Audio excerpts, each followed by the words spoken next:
Assalamualaikum warahmatullahi wabarakatuh. Bismillahirrahmanirrahim. Qala al-muallifu rahimahullahu ta'ala wa nafa'ana bi ulumihi fid dharaini amin ya Allah ya rabbal alamin. Inna syaitana sayaktasna setan qala eta ngomong ieu si setan. Wa izzatika demi keagungan Gusti ya Rabbi duh pangeran abdi.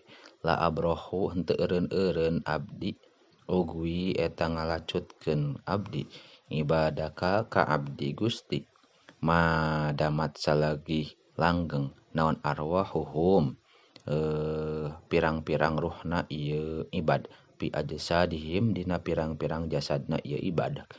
Faqala tuluy ngadawuh saha Ar-Rabbu pangeran wa izzati demi kamuliaan kami wa jalali sareng keagungan kami la azalu henteu eureun-eureun kami agfiru eta ngahampura kami lahum ka itu ibad mastagfiruni salagi menta panghampura ieu ibad ka kami.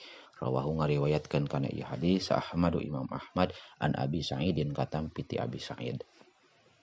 Inna sholihina sayaktosna pirang-pirang jalma soleh yusaddadu eta dibangetkeun cobaan saha alaihim ieu mukminin atawa sholihin wa innahu sareng sayaktosna kalakuan la yusibu eta henteu keuna mukminan ka jalma mukmin naon nakbatun hiji tojosan min syaukatin tina cucuk pama fauqaha tuluy saluhureun ieu syaukah illa hutot kecuali dilebur anhu ti ieu mukmin biha ku sabab nakbah naon khotiatun kasalahan warupi'a sareng diluhurkeun lahu pikeun ieu si mukmin biha ku sabab itu nakbah naon darajatun hiji darajat. Rawahu ngariwayatkeun kana ieu hadis al Baihaqi Imam Baihaqi an Aisyah ta katampi ti Sayyidah Aisyah.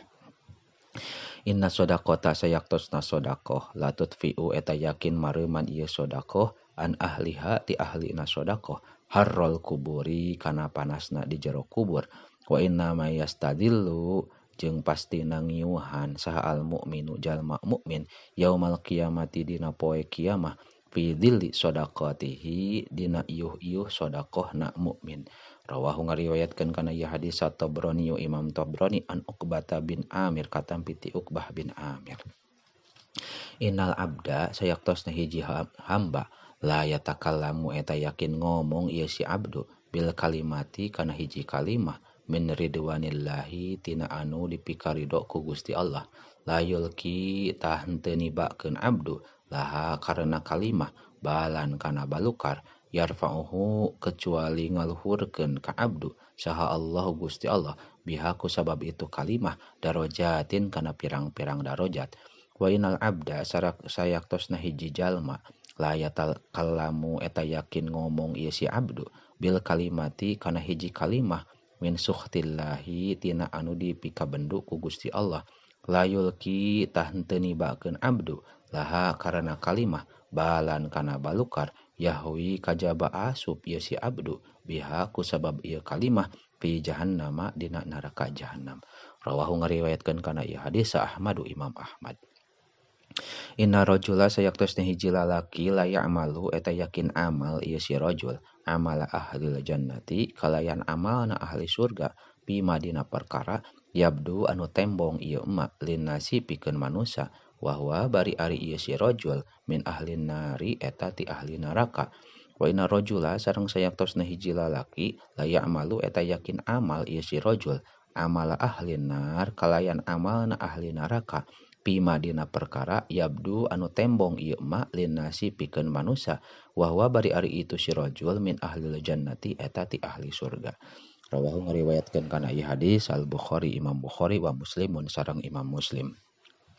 Innal abda sayaktosna hiji jalma la ya'malu eta yakin amal ieu si abdu adzamba kana hiji dosa fa idza dzakarahu tuluy di mana-mana inget ieu si abdu ahzanahu tah merihatinkeun atawa nalangsakeun ieu dambu ka si abdu wa idza nadzara sareng di mana-mana ningali saha Allah Gusti Allah ilaihi ka ieu si abdu qad ahzanahu tah geus nalangsakeun ieu dan buka si abdu gofaro tah ngahampura Allah lahu ka itu si abdu makana perkara sonaa anu geus migawe ieu si abdu qabla ayahuda samemeh yen nyandak Allah fi kafaratihi dina kafaratna si abdu bila sholatin kalayan teu ngadegan salat wala siyamin jeung teu puasa. Rawahu ngariwayatkeun kana ieu hadis sa Ibnu Asakir an Abi Hurairah ta katampi ti Abi Hurairah. Innal ghadaba sayaktosna ambeg minasyaitani eta ti setan. Wa inasyaitana sareng sayaktosna setan khuliqa eta diciptakeun ieu setan teh minanari tina seuneu. Wa inna ma tutfa'u jeung pastina dipareuman naon annaru seuneu bil ma'i ku cai. Fa idza ghadaba tuluy di mana-mana ambek saha ahadukum salah sahiji ti antara aranjeun pal yatawaddo tah kudu wudu ieu si ahad. Rawahu ngariwayatkeun kana ieu hadis Abu Dawud. Inna habba ibadillah sayaktosna pang dipika cinta na pirang-pirang hamba Allah ilallahi munggu Allah ang sohuhum eta pang ahli nganesehatanana ieu si ibad li ibadihi ka pirang-pirang hamba na Allah. Rawahu ngariwayatkeun kana ieu hadis Ahmadu Imam Ahmad. Inna arwahal mu'minina sayaktosna pirang-pirang arwahna jalma mukmin bisama isabiati eta di langit anu katujuh yang zuruna ningali ieu mukmin ila manazilihim kana pirang-pirang tempatna mukmin fil jannati di surga. Rawahu ngariwayatkeun kana ieu hadis Dailami Imam Dailami an Abi Hurairah ta katampi ti Abi Hurairah. Inna ummati sayaktosna umat kami yud'auna eta digero ieu umat yaumal kiamati dina poe kiamah gurron barina anu digelangan muhajjilina anu cumareret min atharil wudu'i tina tapak wudu. Paman mangka ari saha jalma istatoa eta anu kaduga ieu eman mingkum ti aranjeun aya tila kana yen manjangkeun ieu si eman gurratahu kana batas wuduna si eman fal yaf'al tah maka kudu migawe ieu si eman. Rawahu ngariwayatkeun kana ieu hadis Syaikhaini Bukhari Muslim an Abi Hurairah ta katampi ti Abi Hurairah. Wallahu a'lamu bissawab.